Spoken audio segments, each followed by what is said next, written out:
and we are giving continuation to our series of studies. We can say studies, and we will dive into the idea of study later on, why we say study, on the book Thought and Life. This is session 7 of this beautiful, amazing book, where we've been studying 3 chapters at a time, visiting 3 chapters. We have covered quite a bit. So we ask everyone, perhaps those following us on the web as well, to go back to the videos the recordings for the previous chapters. Tonight we will be studying chapter 19, 20, and 21. Would like to start, as we usually do, with a little disclosure, and going back to what I just mentioned, the idea of study. One of the things that we find very hard, actually 2 things, is to separate these chapters, because one really connects with the other, connects with the next, connects with the previous. It connects with the first chapters that we talked about, the mirror of life, our will, cooperation, and so on and so forth. So it's really hard to separate them. So if you really need help understanding some of the concept, please go back to the first sessions, go back to the second, the third, whatever, to make sure that we have a better understanding. And do not stop yourself from reading the book. Get the book and read, because this is a manual that Emmanuel, the mentor of Chico Xavier, put it together for us here, incarnated on earth, for us reincarnating on earth, and guide us as a guidance, as a guiding for us to live a better life. So it's never too late for us to start, as we have mentioned, reading the book as this manual for us to live a better life, as well as when we go back to our spiritual nature, we go back happier than perhaps we wouldn't be if we weren't not to read this book.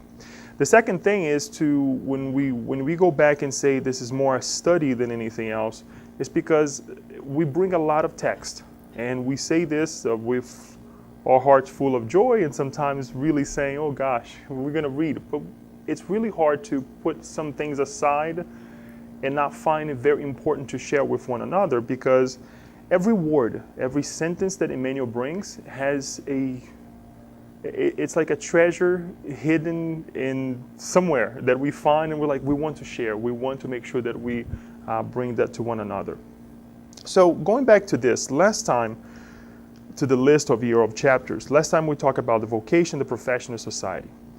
When we talk about vocation, we talk about profession, it implies something, right? That we have something within ourselves that we use with one another, right? That a vocation is something that I do well, but I don't keep it to myself. I can't keep it to myself, right? It implies us going and utilizing to society. No wonder he puts all 3 of them together. And then today we talk about prosperity, habit, and duty. And the third thing that I would like to add that is extremely hard after reading this book is to put these things into perspective in our lives. And I say this in my life, actually. And the question comes to ourselves to say, how is this helping me in my life, right? And to take these thoughts that are so elevated from our day-to-day lives, from what we see on earth, and put into practice, it takes quite a bit. And I've been asking myself, how do we do this? How do we take the concept that we will learn here today and reanalyze them with different eyes, or understand them differently than what the world has been offering when we talk about prosperity, when we talk about habit, and when we talk about duty? Consequently, obviously, the same thing will happen when we talk about guilt, assistance, so on and so forth. It's extremely hard. The only way that we have, that I would like to propose, that I've been proposing to myself and propose to others, is to look at these topics with different glasses. Different glasses. No, think of as if we're putting the glasses of eternal life. Well, Leo, we are eternal. We know this. We study this here and there. But do we truly apply it? that every action that we are not even acting yet, proposing or even thinking or not even think of yet, we are thinking with the eternal glasses. Or if we would like to put a dress or something, we are doing so with this idea of a future, not a like a short-term idea. It's very long. We're talking about 100 years, 200 years, 1,000 years from now. It's very hard. Again, when we are right here in this physical body, right?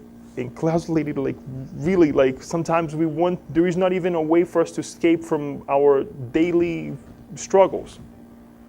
But we need to do this. We need to really put the struggle through and work through it so we can think that way.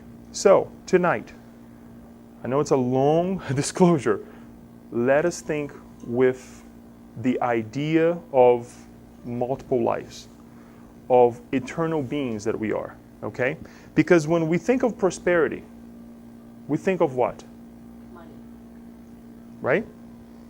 To look at the idea of prosperity, what we think? What else? Money. Yeah. Success. Success where? Because success is very broad. Professionally. Professionally. Yeah. What else? Health. Health. Relationship. What else? All areas of life, right? Most of the time, they have to do with our materialistic views. Because the first thing that comes to mind as we notice is money. It's right here, success, health, longevity, health, right? Money. But Emmanuel comes and kind of asks us to really change. And it's hard. It's really hard because the concept, the idea is really different.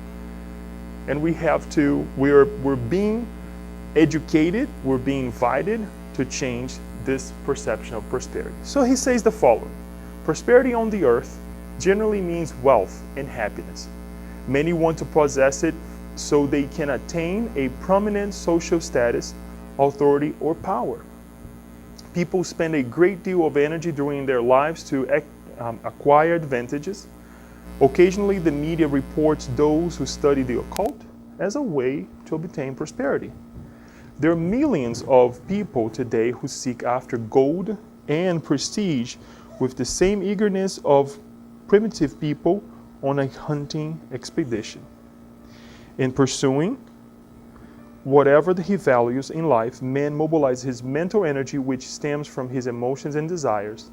If the mirror of the heart is constantly focused on certain objects and situations, it leads us to the elements of our soul's desire. So he's covering what we already know, that it has to do with health and has to do with happiness. The happiness of the physical body, the happiness of this life, the happiness of 5 years now, or what I can see, the degree that I want to get, the job that I would like to get, the husband, the wife, the prosperity for a loved one, which a lot of these things, they're okay. And I would say most of them are okay. There's nothing wrong to find or to seek prosperity. But we'll see what are the dangers of us seeking this prosperity. And as he says here, it stems the same way as we were, the pursuit of it stems the same way as if we were hunting back in primitive times for food, for shelter, for our community, to reserve ourselves from the elements, preserve ourselves from the elements. I am not saying this, the Emmanuel saying is right there. So we have to change this. So it's a primitive idea that we have within ourselves now that we have conquered a whole lot, that we're not primitive beings anymore, but we're still doing the same way in the same manner. So when we put our energy, as he says here, mobilizing our mental energy to these things, what do? That's all we think about it, right? It's the idea of falling in love. That's all we think about it. We think about the other individual. It's the idea of falling in love with something material, buying a car. I want that car, and all that you think about is buying that car. Or I want that degree. All that you think about is that degree. Or I want to buy a house. All that you think about it is, And it's okay if for a specific short amount of time you do so to accomplish it, but you do not become that situation. You do not become that moment, because sometimes that's all we do. And then we do it for such a long period of time that we forget about ourselves, that we forget about who is around us and our true purpose in life. So he continues to say the following: we should not forget, however, that in our arduous journey towards the divine glory, we oftentimes confuse ourselves with the object of our attention. We then dwell in a certain sector of our struggle according to the extent and duration of our aims. We become what we are pursuing. It just becomes us. And people notice. Like a film projector where a story is told by frames that succeed one another, our personal experience is a series of reflexes about our feelings. These registered feelings generate the succession of ideas that in turn cast the theme of our struggle. The mind then associates and identifies itself with these reflexes, clinging to them like a turtle which retracts into its protective shell. There are many, many cases. Right here, we have cases in our mystic meetings already of individuals who die and they connect with something that they did exactly this right here. All that they thought that prosperity was their house, and they stay in the house after they lose the physical body. They fight for the property like if they were still in the physical body. And we can extend this to anything in life, not only the physical property, but an individual who stayed behind, the wife or the husband, the kids. They were my kids. The spirit is center, anything. Well, it's true. If we and again acknowledge that we are spiritual beings, but we are so connected with the physical body the way we are, with the materialistic thoughts, guess what? It's a possibility. And we have to help one another waken ourselves up. Because this is what happens here when we think of the idea of prosperity. Now, for this reason, the concept of prosperity as understood in the world is always debatable. Not everyone knows how to possess, increase, or manage prosperity in a way that follows those sacred objectives of creation. Look that everything that Emmanuel says has a purpose. He said up here, towards the divine glory, on the first paragraph.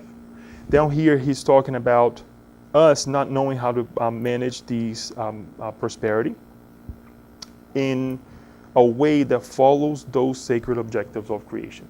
Daniel last week talked about divine assistance, right? What is our connection with God before we can get to divine assistance, understanding ourselves a little bit, our nature, and understanding God, right? And we can say directly what God is in the sense of perhaps a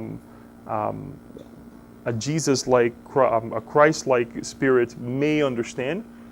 We know that the great definition that we have through the Spirit's book, right? And we know what? The attributes of God. And sometimes it's helpful for us to understand as well what is God, what God is not. So we don't fall into temptations of doing things or saying things that doesn't correspond with one another. So we talk about this assistance, and we wish that Daniel perhaps bring that talk here again, and we can record it and we can present as well, because it would be an amazing help to this work as well. And we see that is something that is within us, around us at any time, at our disposal, but also for others. And this is something that we're going to add in this idea right here, because we already said it. Prosperity is not only for me, but prosperity is for others as well. And one of the things that we all question, right, is the riches. The masses that are going through hunger right now, people who are in need. And we think about prosperity. What if these individuals had something, had more?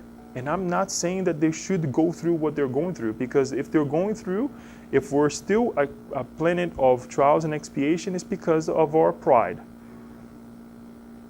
And we're not helping one another. But what if we were to share all the riches of the planet equally to each one of us, do we think that we would be able to multiply, to increase it, to hold the necessary and continue to share?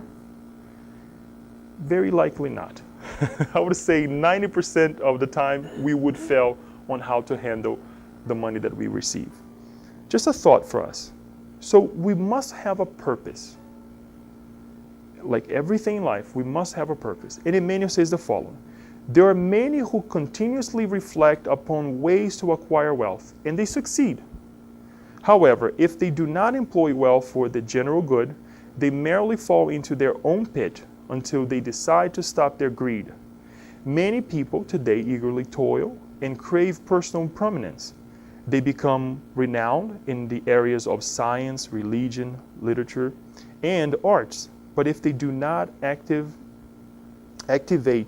these abilities to help in the education of their fellow beings, they will almost always, despite intelligence and fame, suffer the mentally rebounding effects of extravagance, thereby falling into a dangerous maze of purification.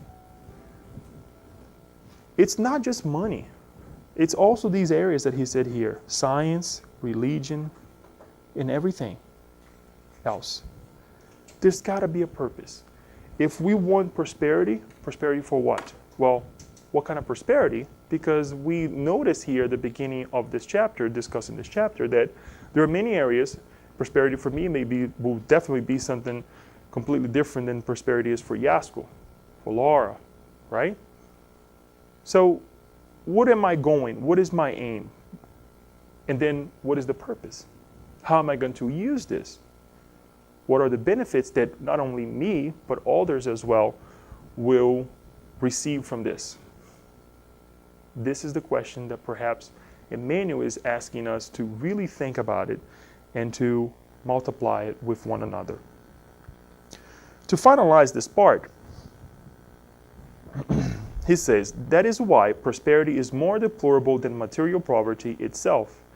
A table without food and a cold stove are sometimes a valuable means of reparation. Sumptuous banquets and full purses often develop into guilt feelings from which the only way out is through long periods of struggling and darkness. Hold the guilt idea, because we're going to talk that about on session 8, because that's 3 chapters down the road, okay? In other words, reincarnation. In other words, coming back into a situation that is perhaps, for what we consider most of the time deplorable, for us to really take those mental reflexes that we propose onto ourselves and onto others as well, and change. We need to find balance. It is the balance that he's asking us to go after. And I brought this passage from the Gospel according to Spiritism on chapter 16, item 7, when Lazar says the following: undoubtedly, wealth is a very slippery trial, more dangerous than poverty because of its allure, the temptation it creates, and the fascination it exerts. It is the supreme arouser of pride, selfishness, and lust. It is the strongest tie that keeps humans bound to the earth and diverts their thoughts from heaven. The distractions. This is not to say, folks, and this is also in the Gospel according to Spiritism, when it talks about, when we learn about the trials of the same part, the same chapter, with the trials of riches and the trial of poverty, that if riches of all sorts were not good, God would not allow it. Because there are a lot of successful individuals that they come back in the crib, in the golden crib that we talk about here, right? And they do extremely well. They multiply it. That doesn't mean that these individuals have to go to society and giving $100,000 to whatever individuals they see, but they multiply it by giving a job, by giving possibilities to other people, creating a company. That is the multiplication that many of us, including myself, perhaps would not know how to do it, how to execute. So this is the idea that we have to rethink. And if we start rethinking collectively with the means that we have, with the riches that we have, perhaps we'll multiply even further what we have helping these other individuals to do the same. Because later on, we will see in the following chapter, how do we receive assistance? Much like Daniel spoke last week, how do we receive assistance? It's by raising ourselves. It's by doing and trying to reach out, that we also receive the reach out from up above. To finalize, religious people may ask, why does God protect the material progress of the ungodly? The fact is that such fortune does not really exist. Prosperity that is devoid of right conduct is nothing but an unlawful acquisition of things. It is like shiny clothes covering hidden wounds. The false sense of prosperity requires new thought reflexes that are contrary to the errors that produce them. True prosperity, when transformed into service, education, love, and righteousness, confers to the spirit the predominant reflection of light. We have to redefine. In our lives, it's easy for Emmanuel to come and give us this concept or this reanalysis of what prosperity is, but we have to change in our lives. And to me, and again, I share this with you, the only way that we can do this is by thinking and accepting and truly living in our lives that we are eternal. There's no other way. Otherwise, we will get stuck into the mundane things that we see. You turn on the TV, you are bombarded with ideas that this is the best way to live. You live once. You go onto social media, that's all you see, right? What are the purpose? And the same thing we can ask when we are talking to people, not that we won't be respectful, but talk to people, what is the purpose of us as individuals doing such a thing, or society doing this group of people, that group of people? What is the purpose? Where will this take us, right?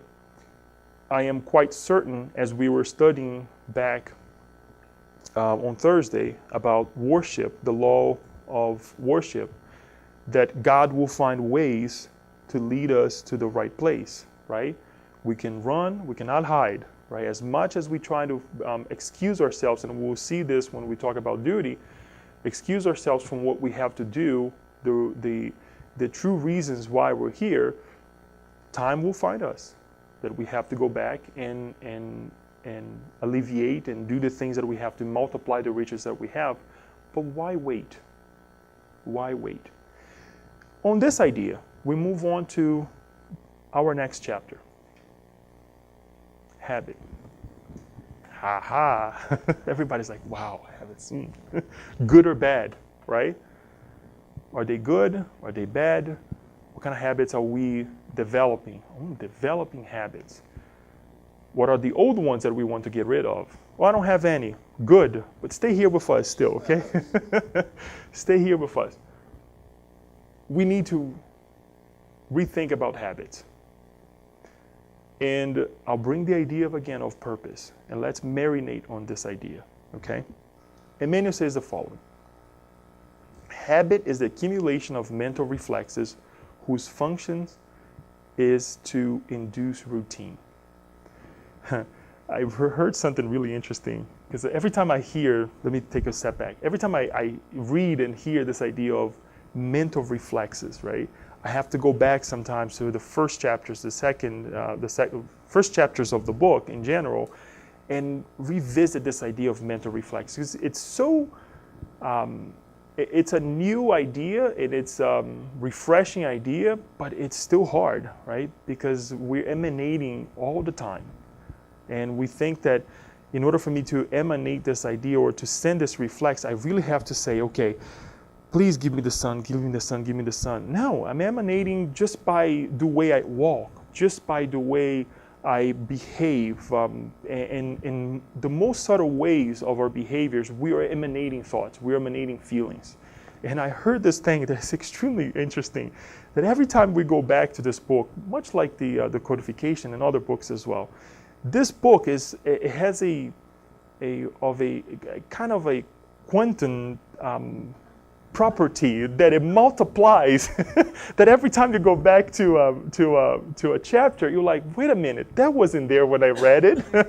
I have a copy of it, wait a minute. So it really changes, really blows our minds when we're reading these things, and it's like, what are these mental reflexes, right? So habit is the accumulation of these things. It creates a routine. All of us here have routines. The good ones, the bad ones. And guess what? We said and that we all have, but we sometimes don't acknowledge that others have. Tomorrow morning, if I knock on Dion's door at 6 o'clock in the morning, and she's going through her 6 o'clock morning routine on a Sunday, look at this. Now it's different because it's a Sunday. It may be a different routine than a Saturday. It's going to throw her off. She's going to be like, Leo's at my door at 6 o'clock in the morning? What is he doing? I'm just giving this example for us to think down the road. He says the following. We inherit thousands of years of repeated experiences, each one similar to the other. Up to now, we have been like a boat carried away by a river of habit to which we have offered no resistance. It's like we're going with the flow, right? We're going with the flow. Everybody wakes up at 6 o'clock in the morning. We'll do 7. We'll do 7 or 8, right? But I will have to wake up as well because everybody wakes up early. Therefore, with few exceptions, we have become consumers of other people's thought by an automatic reflex action of the mind. Consequently, we exaggerated our needs and refuse to adopt a simpler standard of living which could make our life easier. We then become defensive regarding our demands and cruel towards our neighbor, and when we hurt that person, we hurt ourselves. The same old way, okay? And we're going to continue a little bit on the same old way. Let us think about this. We're in this river of ideas. Okay, it's okay. We have to get up in the morning. We have to do this. We have to do that. We have to go to work. We have to go to school, or we have to send our kids to school. Whatever routine we have, whatever habit we have, we develop, right? And we continue to do so over and over and over. There's nothing wrong thus far because we have to accept the flow of life. There's nothing wrong with that. The problem is that, number one, when we allow ourselves to continue into these habits that take us nowhere, it's a continuous river that will never lead us to the big sea of the universe, right? Of developing new habits that we're going to talk about in the next couple slides. The second thing is that whenever there is a stop on that river, we get upset. Think about it. When you have a routine, Saturday afternoon, somebody calls me. Well, I'm going to the center. or somebody schedules something for Saturday afternoon. Guess what? I'm not going. It will be a conflict. And I do get my conflicts because sometimes I do think, should I go? Should I? But we created habit that's going to take us somewhere. Now, there are certain situations that perhaps we have to make some changes, some analysis and say, this will be important as well in my life, right? But we should treat it normally. We should help one another normally. I'm just giving you an example, a simple example, because if we don't do that, we then start hurting other people and hurting ourselves as well, because we do not want to get out of our own ways of life. Now, take this to something that is more important in your life, and you will feel the fire, right? Or when you are at work, when you are doing something, a task at work that is so intrinsic in your DNA that you have to get this done by this certain time, and your manager comes to you and say, oh, get this done. Guess what? We'll feel upset. We'll feel upset. But how flexible are we? How flexible are we not to create this whole thing? Emmanuel goes further to say, the same old way of life. This also causes us to create a complex mechanism of caution and distrust that reaches beyond the need of self-preservation. We become passionately possessive, thus creating mental reflexes of egotism, pride, and fear, in a vain desire to elude divine laws in most instances. In most instances, we act like inattentive and unfaithful workers who neglect the valuable resources which allow us to serve with dignity. Instead, depressed and disquieted, we bring suffering upon ourselves. I don't want this in my life. Leo, go to your home. It's 6 o'clock in the morning. I don't have time for you right now, as the example that we gave with Dione, right? Knocking on her door at 6 o'clock in the morning. Instead of saying, wait a minute, if he's here 6 o'clock in the morning, there's got to be a reason. I don't know yet, but let me find out. But the self-preservation mode of us tells us what? This is not right. And then we get mad, we get upset, and we send these vibrations. Now, before sending the vibrations, where is the vibration being generated from? From ourselves, our minds, our hearts. It goes through our physical body, and then it creates pain here, pain there. And then we blame that is the weather. We blame this, and we forget to take responsibility for who we are, for what we are not accomplishing. In general, the human race lives this recurring cycle of ignorance and foes not want to counteract it. We seek to deceive ourselves after birth, only to become completely disillusioned after death. Thus, we are imprisoned in the confines of an illusion-disillusion syndrome. Century after century, we return to tread the same road from where we were expected to go forward. This is so, it's like to really think about this is tough. It's not easy. To think that perhaps there are certain things that I left undone, or the disturbance that I created 10 years ago, and perhaps I may not have the opportunity to fix them in this lifetime, and I have to do in the following lifetime, it's pretty tough. So let us think. Each one of us have in our habits, in our conditions, the skills, the capabilities to think, what do I need to change now? What did I have to change yesterday? And ask God for this opportunity to change, right? So we're not going back to the same issues of the past. However, we should not by any means disregard a constructive routine. Through it, people revolve in space and time to attain the resources that dignify their lives. Thank you, Yasko. Dignify their lives. There's nothing wrong with habits. And we should do what?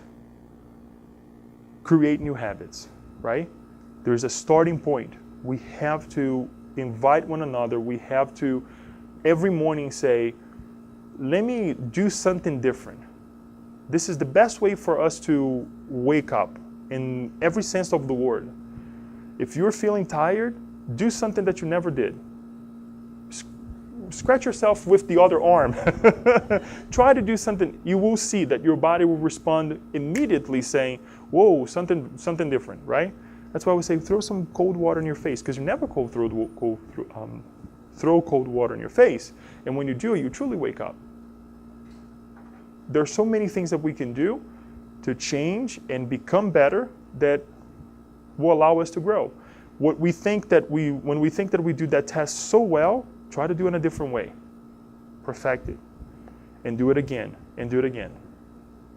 Evolution demands that we develop new habits, that we detach ourselves from lower forms and walk towards higher stage of existence. This is why we see in Christ a divine landmark of human renewal, a whole program of basic spiritual transformation, without violence of any form.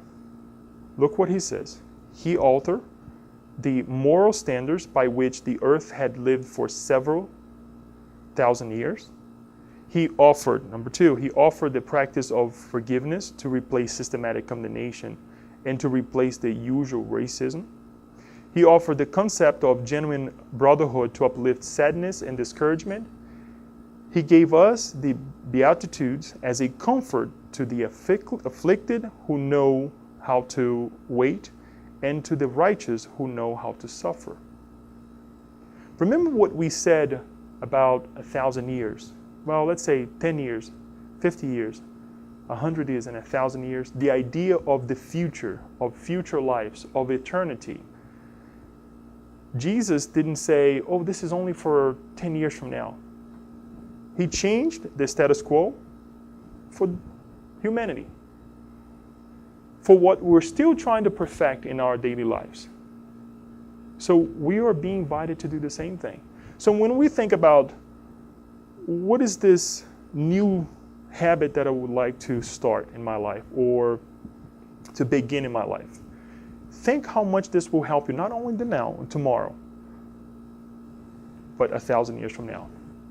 It may say, oh, Leo, but I don't understand what's going to happen 1,000 years from now. But think as a stepping stone for you to get to the next step and to the next step.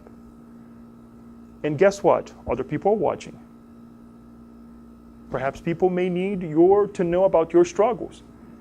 That's why professors, when they become professors, they talk about their struggles as well. I've been through this, you can do it as well. Parents, they were kids once. And we go through certain things in life that say, look, I went through this situation. It wasn't the same thing, but it was similar. So let me tell you about it. Perhaps this can help, right? Not that we should go and tell our struggles to everybody, but sometimes that helps. And this is the same thing in life. The way Jesus, our higher mentor here on earth, right, or governor, as we learned with Spiritism, did so, and he invited us by doing the same thing because we are capable to do so. He did it for all of us. So there is a change. Inevitably, there is a change in our lives. Jesus' apostleship becomes a resplendent set of reflexes aimed at the redemption of the human way. He taught the virtue of simplicity when he began his pilgrimage amongst humanity that originated in a manger. His death on the cross taught us serenity, patience, and belief in the resurrection and eternal life. This idea of shifting came very, it was not alarming, but it only sunk in when I started thinking about, because it's hard for us to think about at times, each one of us have a way to interpret, but about Jesus directly. Because he already, at that time, was and still is, a perfect spirit. So let us think about those around Jesus. Because it talks about apostleship here, that's how it happened. That is the word that helped me understand this. The apostles, before they met Jesus, they had their habits, right? Imagine how that was. Peter, Matthew, all of them. The apostle that perhaps we connect the most, or the person, the figure that you have read in the Bible, you have come in contact with, that you connect the most. Imagine how was that person's life, the spirit's life, before they met Jesus. Very mundane, very connected with what the environment, right, as we study here, that we are a product of the environment, led them to. And now, think about them after they met Jesus. After all the proposals that Jesus brought to them, talking to them directly and saying, let us change.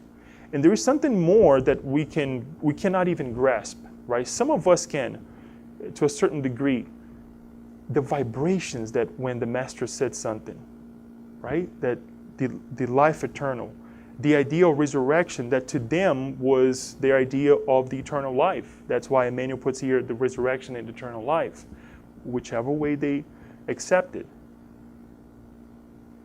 Imagine the shift. Imagine the new habits that they had to create. All the things that they have to give up to follow the path that they were invited to go to. There were some that say, no, this is not for me. And they went back the same way that they were before. And we see this in many examples. And here we're called again to create these new habits. 1,000 years from now. Not to create, but to really see the benefits, right? For ourselves and for others. Even now, justice in the world dispels revenge and love. Revenge and love is tainted with selfishness. This is due to our unreasonable attitudes during all the millennia that preceded today. However, we cannot ignore the fact that only kindness and understanding reflect true happiness, as it is then that we nurture real goodness.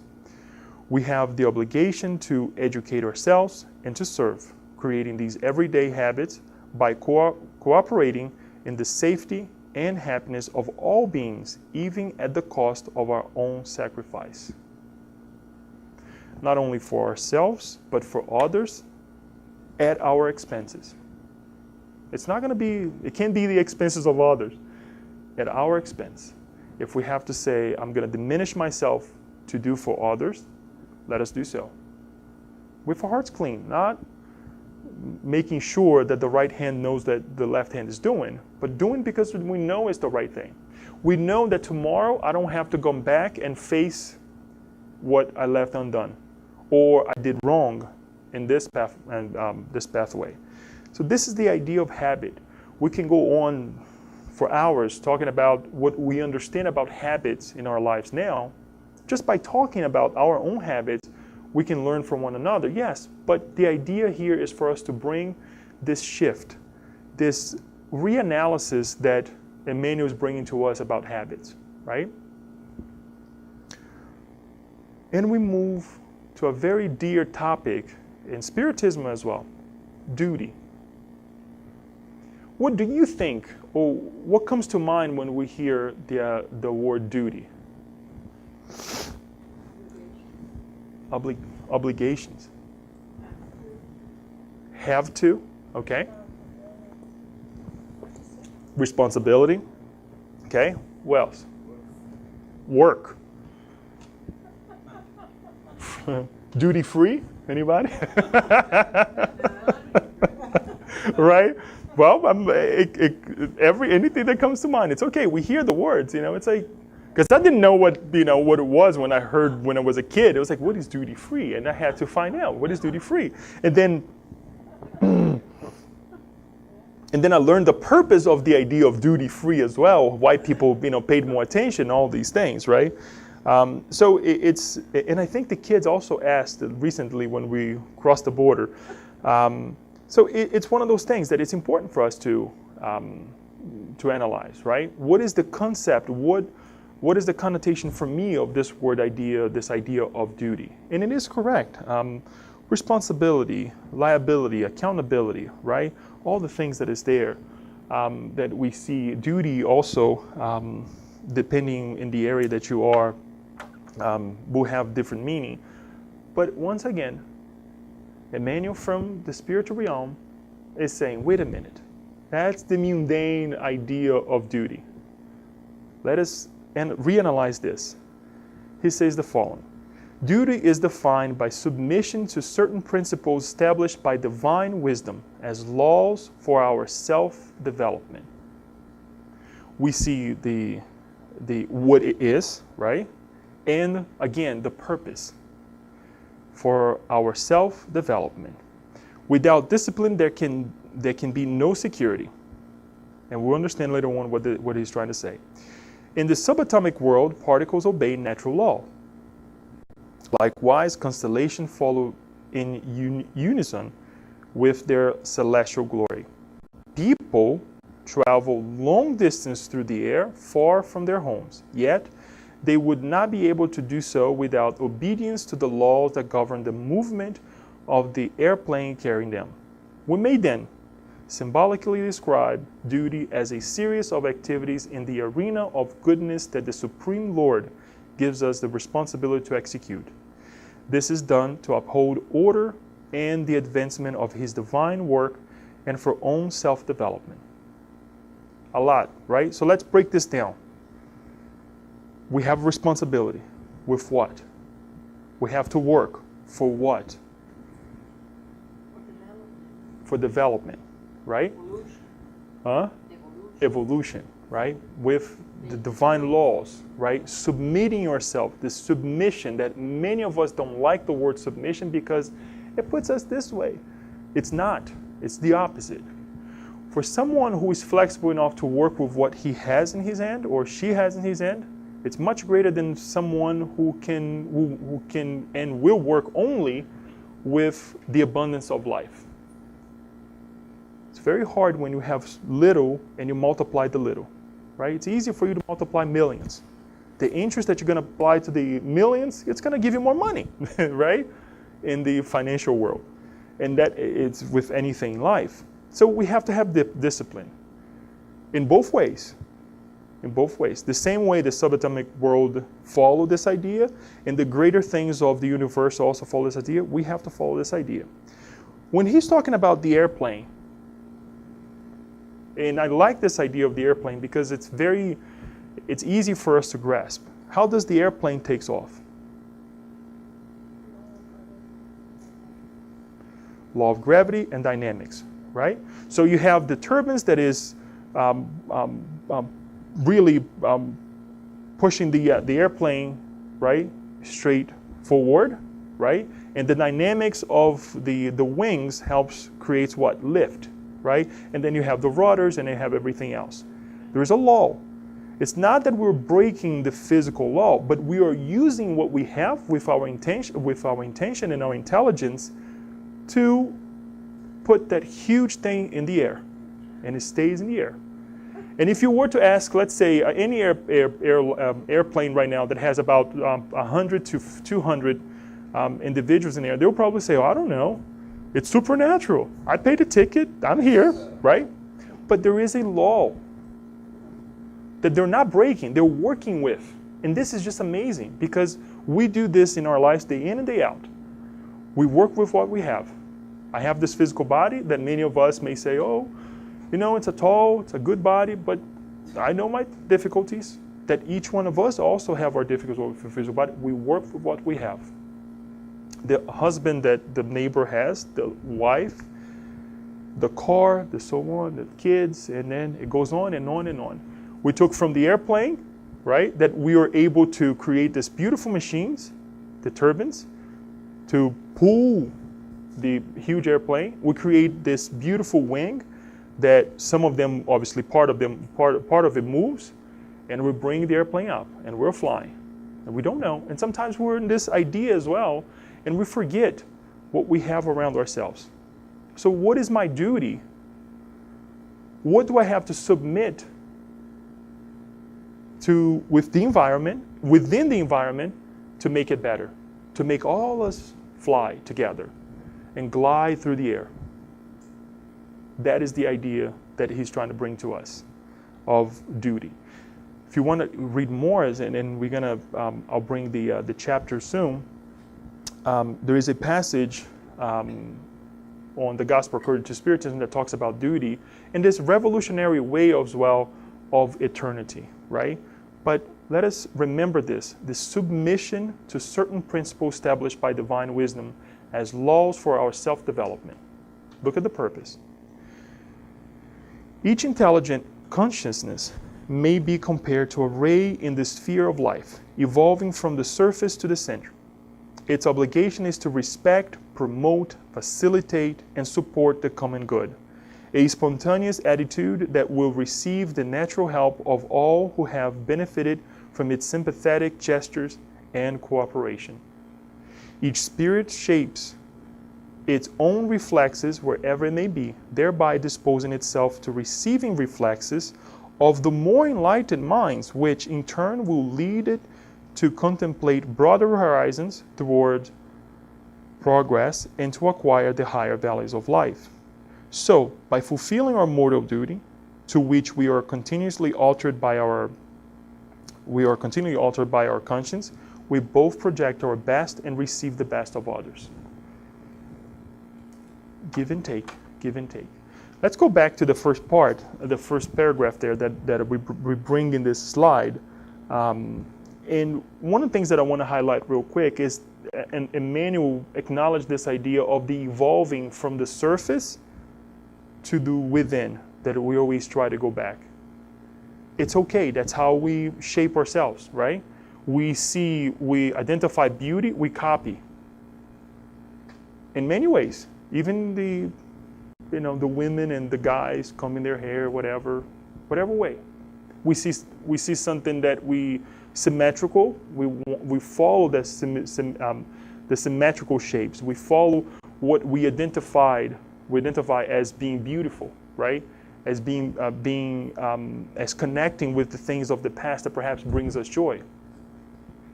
And then we start to internalize and finding that within ourselves. It's that quest that we're being asked now, because the world sometimes does not give us truly what is beautiful, but it's a start. And then when we start to dive in, we start connecting with these other minds. When we take these reflexes and we start helping others for greater causes in our everyday submissions that we mentioned before, that Emmanuel mentions before, then we start connecting with higher minds. Then the divine assistance that we have mentioned last week here, that we mentioned today as well, it's more part of us. And then we say, wow, I was, excuse me, I never really pay attention to this. This Thursday, we were actually talking about being in connection with the divine, right? That sometimes we have those, moments of our lives that is like lapses, right? What happened, right? Laura is looking at me like those moments of, oh, wow, when it's spring and it's, we see the flowers, see all the beautiful things. And it's like, where did time go? Right? Imagine if we were utilizing our energies and we are connecting with these higher minds, and the responses that we're getting is perhaps moments like those. So it's important that we take a step in our evolution in the sense of, how do I connect with higher minds? I used to ask a lot. I really never saw my mentor. Because, many of us in the spiritist arena say, oh, I never, I see my mentor, I talk to my mentor, we have a conversation, and it's like, okay, where's my mentor? It's true. Many of us perhaps have that idea. It's like, where is it?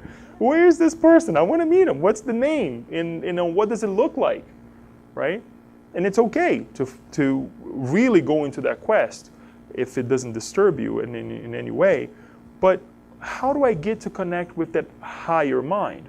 By having higher ideals in our lives. Thinking more positive, feeling more positive, educating ourselves, right? So creating new habits, because that spirit wants to help us. So that's the idea there. This chapter, I have to say, before it ends, doesn't end in a positive way. Kind of an alarming, but also a reassuring way that we need to change, right? Because it's going to lead us into the following chapter, which is guilt, next session. But let's finalize this first before we can think of the next. Many times, however, we disturb, real quick, connecting with higher minds, right? So we're up here. He's saying at the end, so by fulfilling our mortal duty, to which we are continuously altered by our conscience, we both project our best and receive the best of others. Now, look at this. Many times, however, we disturb the work the Lord entrusted us to do. We not only disassemble the mechanical part of our existence, we also cause disorder to many other lives by disturbing many parts in the machine of destiny. Oh my God, how bad. That's hang in there. Hence the inexorable compulsion for a great inner struggle that we then must face that may be called regenerative duty. This allows us to develop the reflexes that renew our individuality in relation to those to whom we owe our sacrifices. This is why we receive, by the imposition of circumstance, an intolerant wife, a quarrelsome husband, a rude boss, an unhappy worker, an incurable illness, and a work assignment that favor others. These functions as a spiritual tilling ground where we achieve our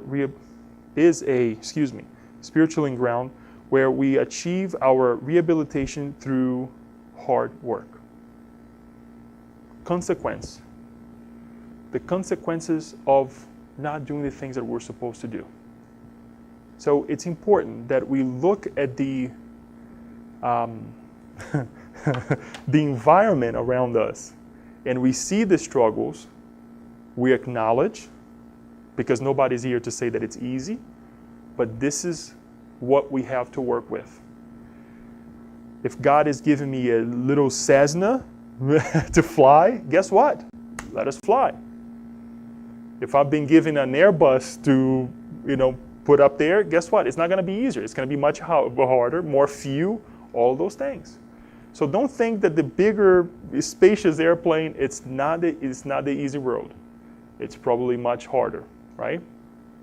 So this is one of the things that we really have to make sure that when we talk about duty, is acknowledging what we have, is acknowledging ourselves. To finalize, therefore, it is useless to run away from the heavy obligations in which we find ourselves due to the force of natural circumstances along our pathway. Let's stop. How many times do we run away from the things that we have to do? We have basically arguments or excuses. Right? All the things that we like to say, oh gosh, not today, perhaps tomorrow. I'm tired today. I'm not going to think about this.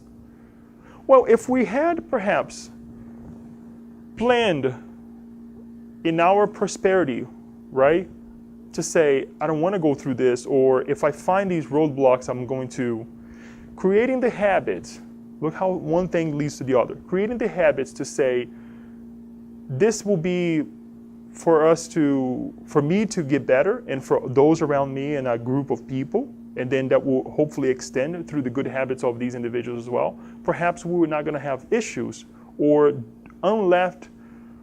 or undone duties that we had to actually execute.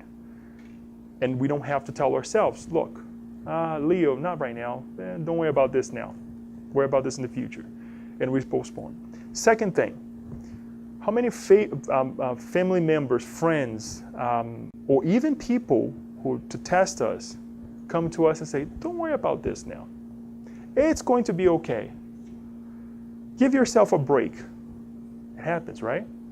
And sometimes we think that those individuals, they like us. They do like us. Their intentions are good, but they forget that we also have a duty, as much as they also have a duty to, yes, enlighten us by saying, hang in there. I know it's not easy, right? Give yourself a break, but march on. Emmanuel brings this idea to us, not to really let ourselves give into these ideas, these thoughts, by saying, again, I'll read again, since Jeanette just got here. Therefore, it is useless to run away from the heavy obligations in which we find ourselves due to the force of natural circumstances along our pathway. Even though the gratefulness of others may try to free us from our renunciations, reason dictates from the depth of our conscience that we should be ever watchful over our tasks of patience and tolerance, humility and love, to which we are called. If we fail to do so, regardless of indications suggesting we can abandon our struggle, we will be weighted down by hidden sensations of disgust with ourselves and our weaknesses. It starts with mild irritations and minor discouragement. It ends by introducing our spirit into institutions for the sick, or places us in the pit of frustration. This is the end of the chapter. Usually Emmanuel is like, let's do this, guys. He's like, no. Do not leave for tomorrow what you have to do today. And that's why we put this picture here. In the middle of the dryness, right, we have a flower.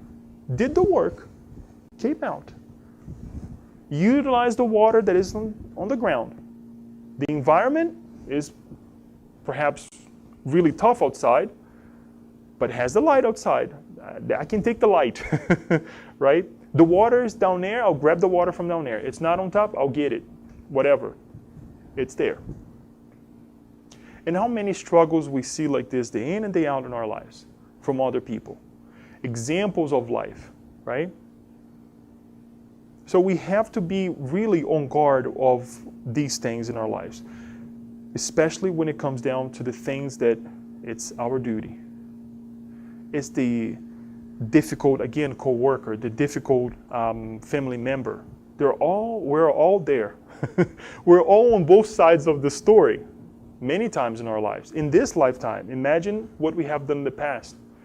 And imagine what we can do in the future as well if we start to work with ourselves and with others more effectively, so that in the future we don't see these struggles.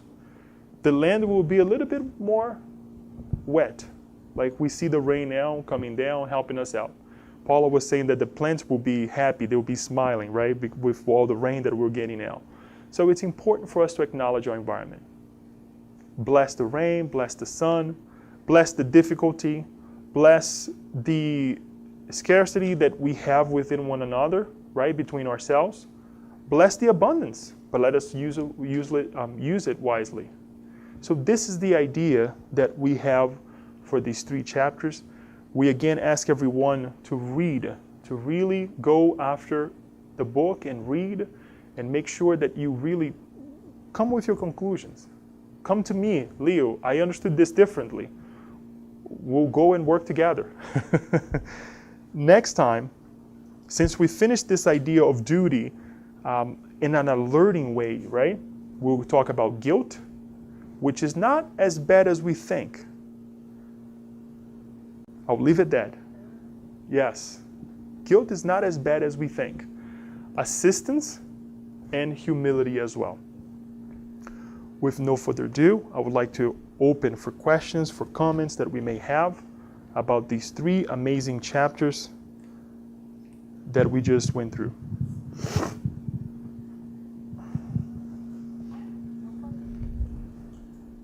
Please. I'm thinking about it. Thank you, Leito. You're welcome.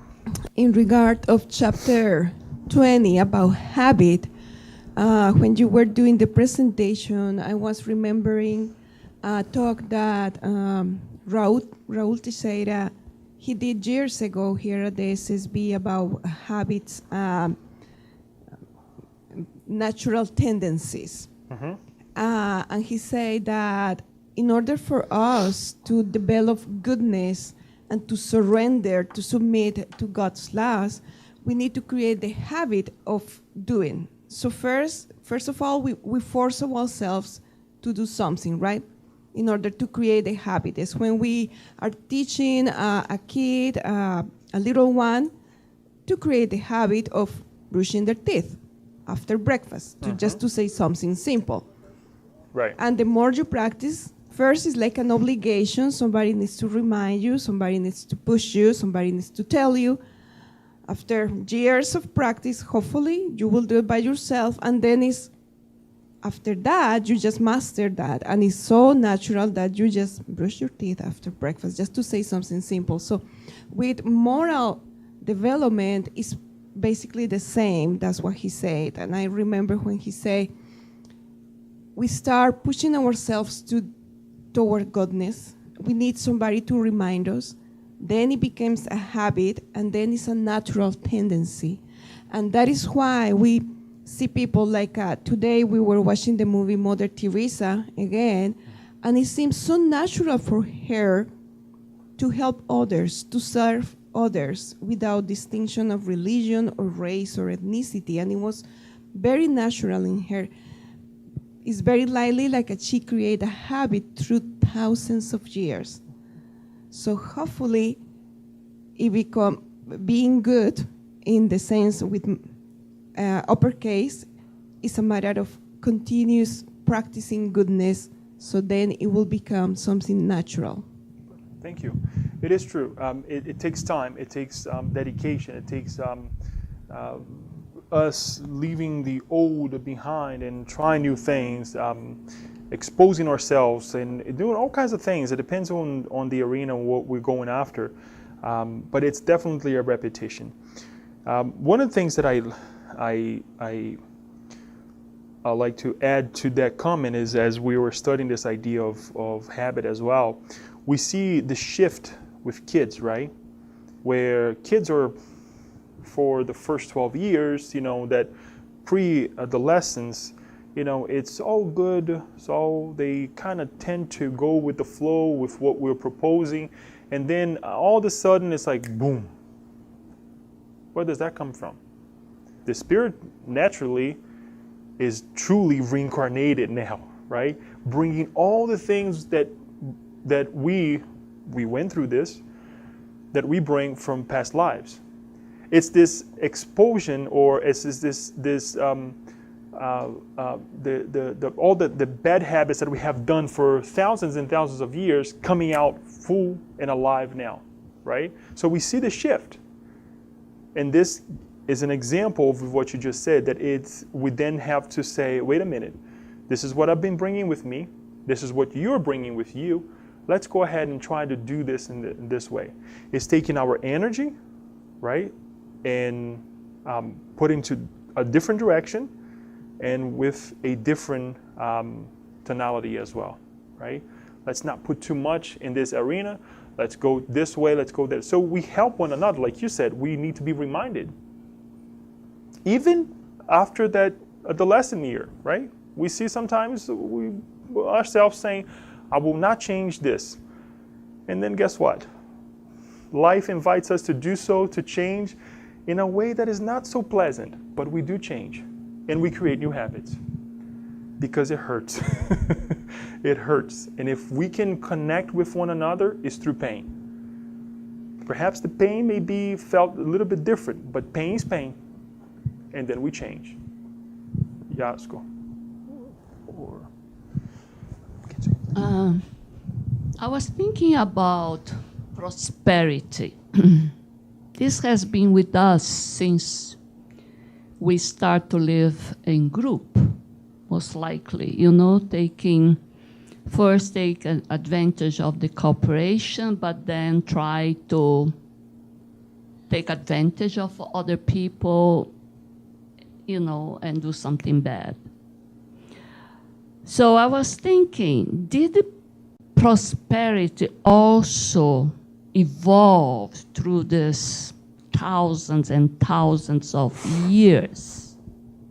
If changed. Because if it stays the same, like was in one of your passage, the person that has this prosperous life will continue to do bad things, for instance, to struggle the weak ones, take advantage of the others, of the system, using the power in politics, and manipulating more and more. So in order to cut off more quickly, God should remove this prosperity from that family or from that group. Then it's forced to learn, right? To go back and see how bad it was doing. Mm-hmm. So I thought, well, I think it may have evolved because now the companies, the big companies, they get together and there's not anymore in a family. They share bonds. In the stock market, so those that has more share, they have more percentage to what to say about the new directions or something. So it got a little bit more democratic than before when it stays in an oligarchic model in a family, stay for centuries in that family, If that is the way that the divine laws is trying also to change, to change the hands where this prosperity is going through, in order to be more democratic. I don't know if it's true, my vision. I think the idea is good of the evolution of the idea of prosperity. I think prosperity, if you were to, we usually go from the bottom up, right? I'm going to go the opposite way. Let us think of prosperity for God, or it's hard to explain. Take a step down. Let's think of prosperity for Jesus. Let's take a step down. Let's think of prosperity of our mentors. I'm trying to get closer to our environment so we can understand. let's think of prosperity for, of our mentors looking or organizing or trying to help us on this idea of prosperity with us. We are thinking about the prosperity of the money that we talked about here, but prosperity is for us to perhaps discarnate a little bit more freer of troubles that we have incarnated with, right? Yeah, think about this as to be applying a good way. Right, to be applying a good way. Yeah, the but material then prosperity to applying. right, so I'm thinking of this, and again, let us now look at the tools, the physical tools that we have. And you mentioned the money, so let's continue with the idea of the money, right? A big company. So what is my take with prosperity now with this company? I obviously will not do things that perhaps a more evolved planet is doing, but I will do the things that the environment has called us to do a little bit more, right? Is the example that we saw in Jesus, changing the status quo. Why am I going to take a huge paycheck home, let's say, of returns on my shares, since you mentioned the idea of shares, of 100,000 when I can go ahead and donate 20,000, right? I'll take 80, donate 20 to make the environment for the workers of the company to live and produce even more. Yes, people may say, okay, now you're giving money so they can produce more. Well, there's got to be a reason for that, right? It's not just for them to sit in a beautiful chair. Make the environment better, right? So I think the evolving is us with the idea of prosperity, not prosperity in itself. Because for prosperity in higher planes is way more evolved than we can understand. So I think it's our evolutionary path, our minds, our conscience saying, hunting was good for myself, right? But now I have to hunt for my family. You see, prosperity now for others. But now we also have to find a shelter, not only for my family, for my clan, for my tribe. Now we need to organize ourselves in a society.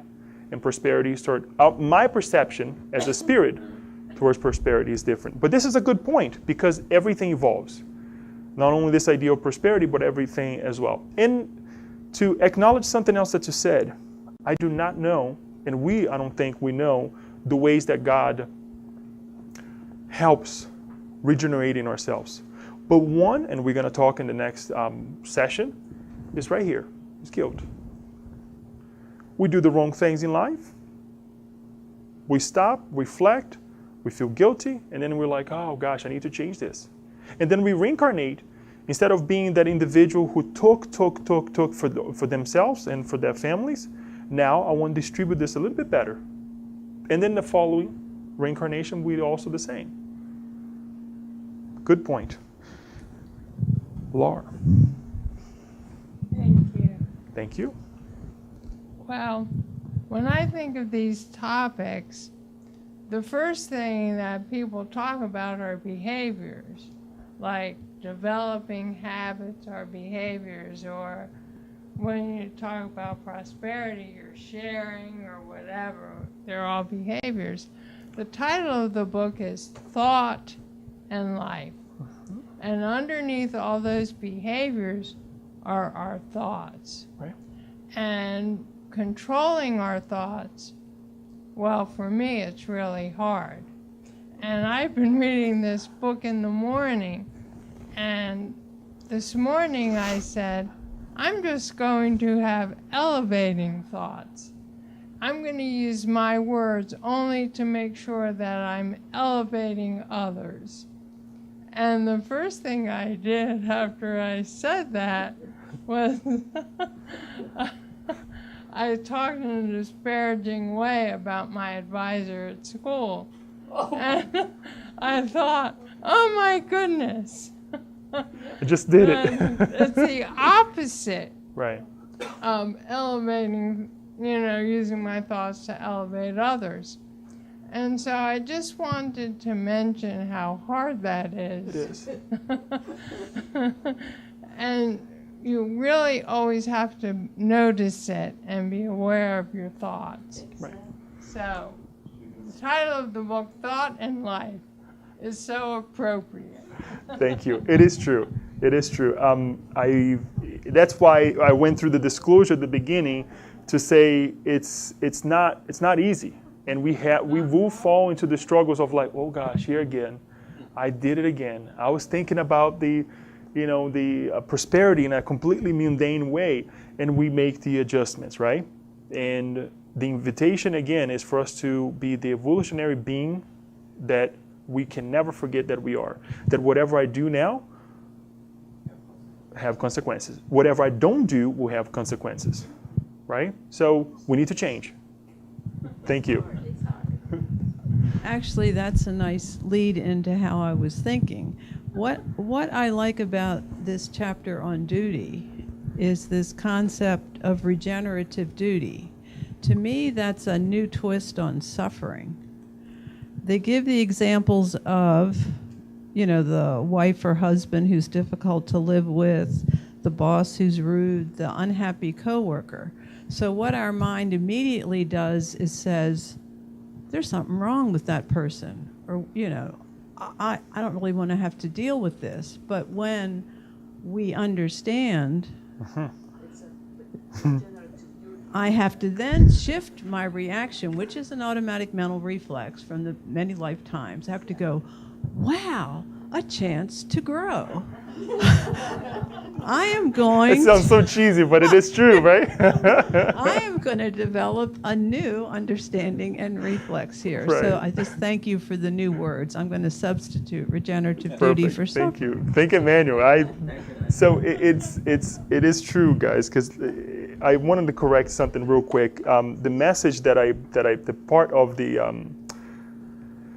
Gospel according to Spiritism that I brought is actually by teaching from Kardec directly, and the duty passage that we find in the Gospel according to the Spiritism is by the Spirit Lazar on chapter 17, item 7. Yes, item 7. So also go and read, because this idea of the pain, the regenerative pain, is in there.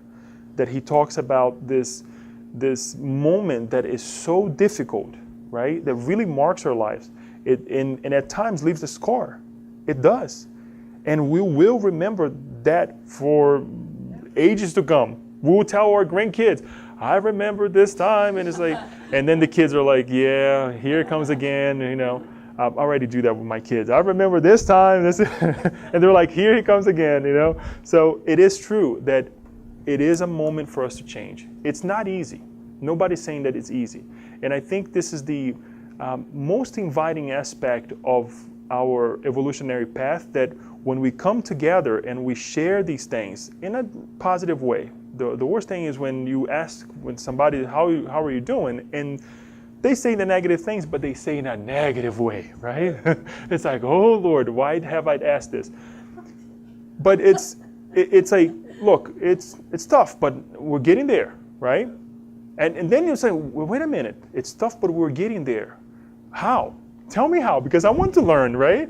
So I think this is the most inviting part of this whole process, regenerative process, that we share with one another. We contemplate our struggles. We contemplate our what we do well, our good habits, and we develop more. We share these things so that we can grow faster. If we want a regenerative planet, we have to regenerate ourselves. It's not going to be easy, Laura, right? When you have to, and you're like, wait a minute.